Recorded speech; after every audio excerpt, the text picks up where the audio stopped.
Вечером, когда междугородний автобус мчался сквозь заснеженные пейзажи Онтарио, салон был почти полон, усталые пассажиры возвращались домой после долгого дня. Внутри царила привычная тишина, кто-то уткнулся в телефон, кто-то клевал носом от усталости, кто-то читал книгу «Подмерное».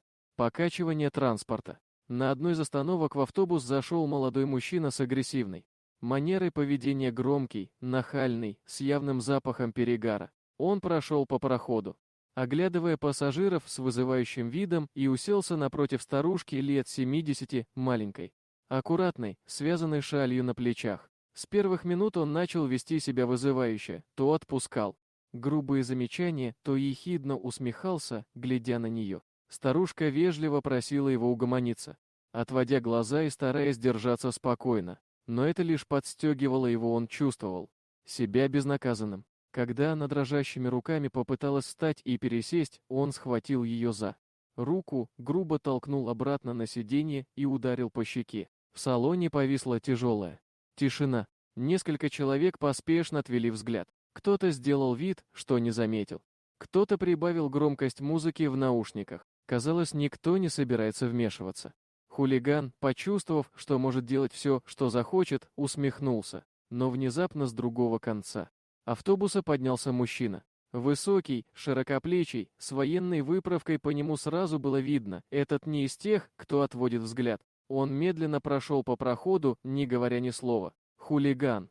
Тоже встал, ухмылка не сходила с его лица, он, видимо, думал, что это закончится обычной перепалкой. «Ты выбрал не ту цель», — сказал незнакомец спокойно, но в голосе его прозвучала такая холодная сталь, что воздух в салоне словно сгустился. В следующую секунду хулиган уже лежал на полу. Мужчина не дал ему и подняться, схватил за воротник, поднял и, не обращая внимания на вопли и ругань, поволок по проходу к двери. Нажал кнопку экстренной остановки. Автобус замедлил ход на участке между остановками, и как только тот замер почти в сугробе у обочины, мужчина открыл дверь и силой вышвырнул мерзавца наружу. «Пусть остынет», — коротко бросил он, возвращаясь на свое место. В салоне зашевелились люди. Кто-то заснял произошедшее на телефон. Кто-то не сдержал аплодисментов. Старушка, все еще прижимая к покрасневшей щеке платочек, тихо поблагодарила своего защитника. Автобус вновь тронулся. Но теперь в салоне была уже другая тишина, не тревожная, с примесью страха, а спокойная, глубокая. Та, в которой рождается уверенность, зло может быть наказано, и добрые люди все еще есть. Дорогие друзья, если вам понравилось видео, поставьте лайк, а также подписывайтесь на канал, где найдете еще много интересного.